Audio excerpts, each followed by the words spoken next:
We're in Wanship, and we're at the lodge at BlueSky in Auberge Resort Collection. We're visiting their on-premise restaurant, Yuta. Not Utah, Utah. This lodge is doing some extraordinary things and supporting a wild horse preserve. We're gonna talk to Chef about all the ways they're intentionally sourcing incredible ingredients. There's a lot of things that we are gonna lay down. Are you ready to taste? Let's do it, yeah?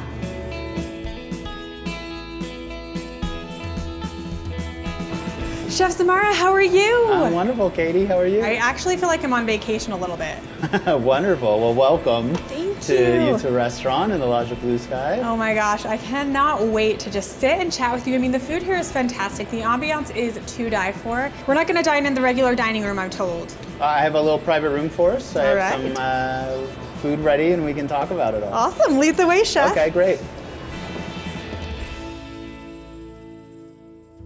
Executive Chef Galen Zamara. We're sitting here at the BlueSky Lodge. Yuta is the name of the restaurant, not Utah, but Yuta.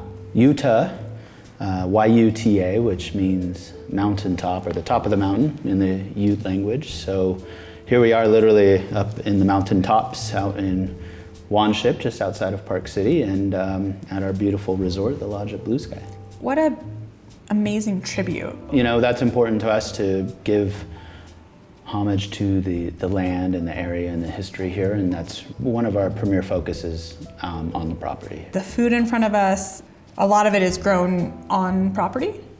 Yes, we do have our own organic farm on property where a lot of our vegetables and eggs come from. While we are a ranch and we are a working ranch, the ranch part of the property is a horse rescue foundation. We do have cattle here as well, but none of that is used for eating purposes. So right. we've just given those animals a nice home to live. They are treated quite well here, I will say. That's gorgeous. Yeah. It really is. It's such a beautiful philosophy. Will you let us know what dishes you've chosen to prepare for us today? Of course. We have our huevos montalunos. We have a nice handmade corn tortilla underneath and refried beans. There's skillet eggs in there, and it's got a beautiful salsa morita, which is a type of chili on top, and fried plantains, and there's peas and ham in there as well. Oh my goodness. I'm gonna dive into that. And then tell us what this beautiful salad is. So this is our version of a Caesar salad. It's actually a vegan preparation. The base of our dressing is made with avocado. That's what gives it the thick richness. And instead of cheese grated on top, we've made a mix of grated cauliflower and fried capers, which acts almost a little bit, it looks a little bit like Parmesan, acts like Parmesan on top of that. Okay, now what's in front of you? That looks phenomenal. This is a naan bread that we make here. It's a nice blend of different seeds and spices and herbs on top.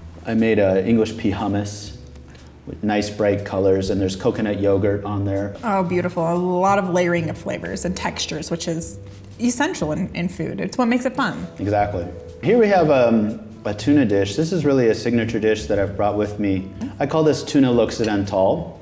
Occidental is kind of the opposite of Oriental. Oriental meaning like the east of Asia. We take beautiful ahi tuna is what I'm using right now, which I get shipped in from Hawaii. I flash sear it with hot brown butter, beurre noisette, which is very French. And we dress it with a marinade that has a lot of citrus in it, and balsamic vinegar and soy sauce. And then it has a little salad of little microgreens and some crispy shallots on the top. And then pavlova is a very traditional dessert that you don't really see on many menus, and when you do, it's a very standard take on it. Mm-hmm. This looks like a very elevated take on a tradition. We have a nice berry meringue, so the meringue itself is a little bit pink in color, and that's baked and dried very slowly in the oven, so it's nice and crisp. And inside the cup there's whipped cream and there's a passion fruit curd. Oof. And we just have fresh berries that we garnish it with. And then there's these little greens, or actually little micro cantaloupe melon greens. Talk to us a little bit about the experience that you want people to have when they come here. For sure we are open to the public, and I think that's important for people to know. A wonderful brunch that we've started recently a 3-course prefix brunch on Saturdays and Sundays. Oh, fabulous. The beautiful thing about this property, because it's nearly 3,000 acres on our ranch here, there's mountain biking and hiking and all sorts of things, heli skiing. If you're so inclined to do heli yoga, there's that. We have a yurt up on top of one of the mountains here, and we do really fun experiences there, from multi-course private chef dinners and it's year-round, even if it's the middle of the winter, there's 20 feet of snow out there. In the summertime, we can also eat outside on a deck with a beautiful view of the valley. It is honestly my favorite part of the property. It truly is a beautiful experience, so thank you. Thank you. You and I know, could sit here and we could just jam out all day long about food and wine and the experience. I would love to head into the kitchen and just take it all in and see sort of the artistry. Yeah, okay, I would love it. Let's do it. Chef, I didn't think you had any more tricks up your sleeve, but this is definitely a new dish that you're gonna prepare. Yes. Oh my gosh. I wanted to think of something that really speaks to Utah, and nothing does like trout, certainly, right? Trout really stands up to a beautiful open flame. It almost enhances the experience, wouldn't you say? It does, and I love cooking on wood fire. The wood they use is really important. I use a mix of different fruits like apple and cherry and apricot. It's very important that they're very dry and seasoned. There are few restaurants in Utah that actually have this beautiful style of cooking, and as you said, it's like so dynamic. And when you know fire as a cooking mechanism more than just heat, you know what you're doing. Yeah, all right, we'll let you do it. Well, we'll show you some of the tricks. So we have this beautiful trout fillet. I've left the skin on and the bones have been removed. Okay. And what I've done is I've made this really nice spice rub. It's very aromatic, you can smell it. It's very floral. Oh, so there's beautiful. Sumac, and then there's hibiscus flowers in here. That's what I was smelling. Yeah, there's salt and there's sugar and there's so we have a nice blend of spices in this, and we're gonna literally put this all over the fillet. Beautiful. And there's not an easy way to control the temperature of the fire. Right. And I honestly don't know how hot that is down there. You There's don't no get to knob just to turn. Yeah. But that's what this is. Obviously, the further away it goes, the cooler it is. Okay. All right. So while that's going, what we're gonna do is we're gonna make a little salad. Great. So I have fennel, and I'm gonna slice this thin on a mandolin here. And you can cut this by hand, but the point is you want it really thin. I love fresh fennel. It's such a unique flavor. Very aromatic, it's very light. Yeah. So what I want to do right now with this is I'm going to add salt. Okay, beautiful. I mean, that's almost like, is it Maldon or? Yes. Yeah.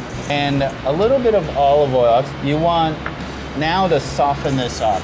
If you just put olive oil and salt on this fennel, it will soften up on its own and it will not brown just naturally. So that's really important. And likewise, we've done this to some onions. These are little pearl onions. Oh my goodness. And these are just in oil as well. And because onions are a little bit stronger flavored, I like to let this sit longer ahead of time. Okay. But I mix that in there as well. It's almost like an onion confit. Yes, it is. Let's look at our trout here. Now the skin is beautifully crisp. Yes. But you can see that the flesh has started to cook here. Yes. This is moving along really nicely. And I'll just give it a nice turn. And Chef, you'll cook the whole thing skin side down? Yes.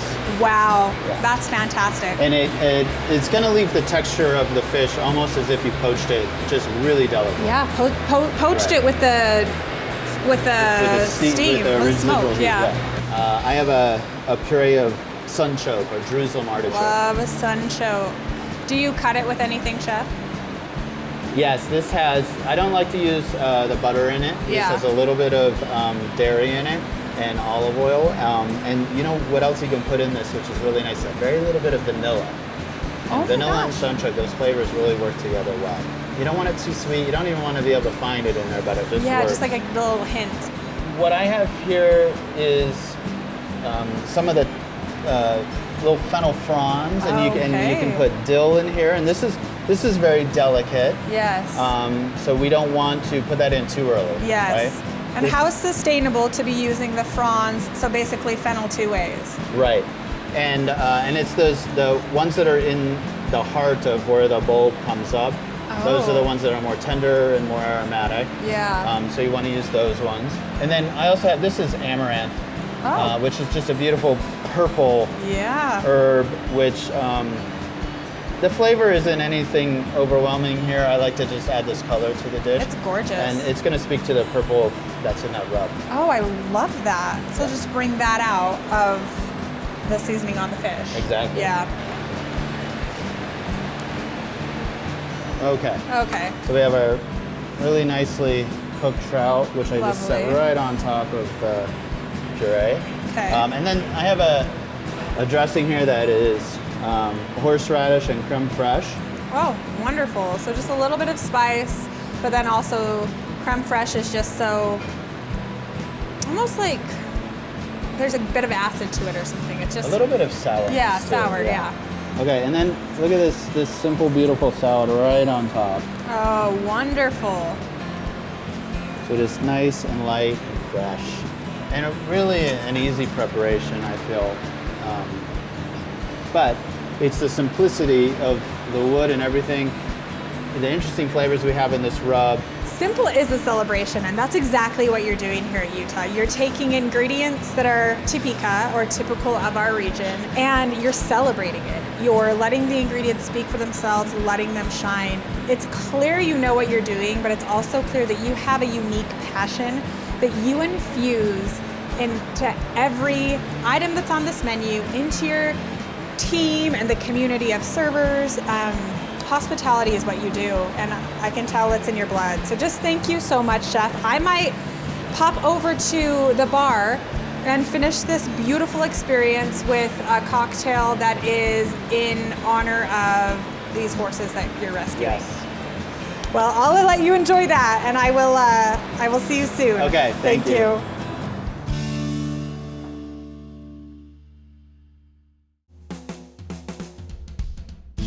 Well, Carrie, you are a bartender extraordinaire. You're going to talk to us about a specific cocktail. This cocktail is called the Horse Thief. It was the first cocktail that we put on the menu at BlueSky.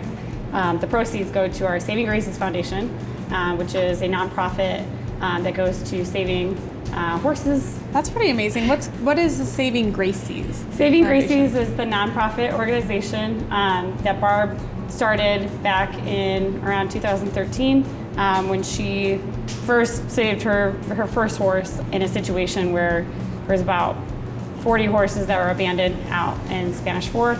So a couple of different people were tasked with this cocktail of like creating something that was so special it could celebrate Barb and Gracie and the horse rescue. So I wanted something that had spice because for me, Barb, she's spicy. You know, she's a tough cowgirl and she works really, really hard on the farm. I wanted this cocktail to kind of embody that about her.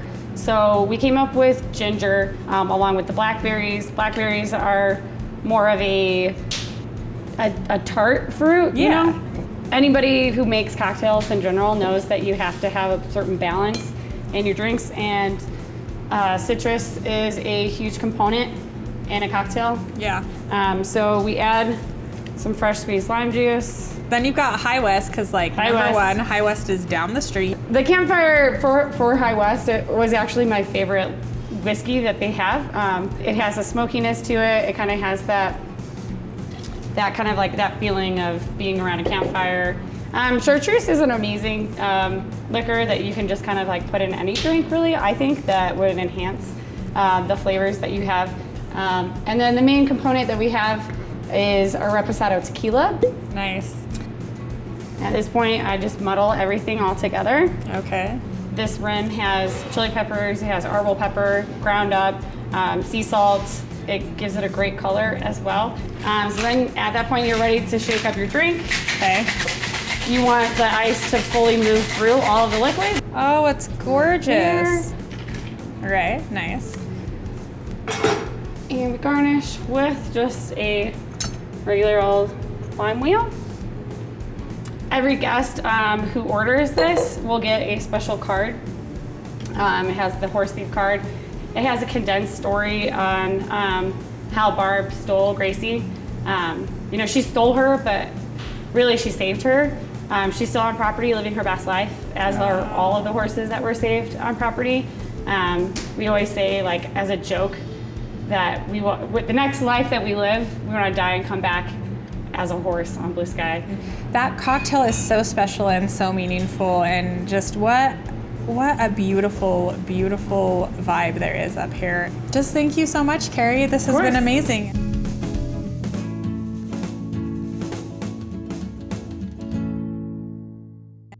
Barb, you are owner of BlueSky, basically Utah. I mean, it sort of is like its own city in a way. There's so much land, but we're right outside of Guangzhou. Yes. Tell us a little bit about the property, because you're not only the owner of BlueSky, but you also are the founder of this amazing Saving Gracie Foundation. Well, Wanship actually is where the Pony Express would come through. Oh my gosh. And so there's a lot of history behind this land. Okay. And the Ute Indians, and there's so much culture and history here. And so when we bought the property, we wanted to be respectful of that. So we've moved very slowly, and we've built on very little land here. The history has formed our opinion on how to proceed, because it's the American West, and we wanted to preserve that. When you think about all of the footprints that have been in this area, it really is quite extraordinary. And you purchased this land, decided, hey, we're going to preserve it, and we're also going to allow the land to evolve in a way where we can introduce and educate people about the rich history and the impact that this land has had on the culture of Utah. When we started out and my husband bought the property, I was not involved in horses at all. And I just wanted to have a little bit of education. I wanted to have some knowledge about horses so that I could be part of what I knew he wanted to build here. When I heard that I had no idea there was abuse going on. Like, when you don't have horses and you're not involved in that world, you don't really understand it. You don't even think it exists. So when I first heard about it happening in Utah, I was just appalled. And I did not think about rescuing. That was not even on my mind. All I knew was there was horses that were in trouble, and I felt that I could help because I did have access to all this land, and I had access to the resources that could help the horses that were in trouble. So I just immersed myself in that whole project. What's the way people can engage with what you're doing? For the lodge, people can come up. The lodge is not closed to outside guests. So you can come to the lodge and you can enjoy it. You can eat in the restaurant, and you can visit the horses on the property, and you can even take part in some of the experiences that we have here. We want to open up the land and share the land with the community and people that come to visit Utah. We don't just want them to stop and have a nice room and eat good food. We also want them to have an experience where they learn, or they find out something that they didn't know, so they walk away with this new appreciation of some of the things that they haven't experienced before. We always talk about on this show that there's intention in every inch of a restaurant, and that hospitality and service is so intentional, and it's at the root of that intention is heart, is love. And what you're doing here is so low impact on the environment, but also so high impact on the human experience, that you're offering something that's very unique. And even to be nestled in the side of a mountain as a human, when do we get that experience? That's communing with nature, I think, at its most finest and its most sincere. And I mean, one of my favorite things to do is hike up a canyon, because that's when you see all these amazing birds, and you see the deer, and you see the elk and the moose, and you realize that there's so much more than the city urban distraction that we get all the time. And to be able to have an experience like that is a beautiful gift that you are offering everyone to come and partake of. And it's just so special. And this is just the beginning. I'm excited to learn more about all of the different intention that is going into this experience at BlueSky. Thank you, Barb. Thank you.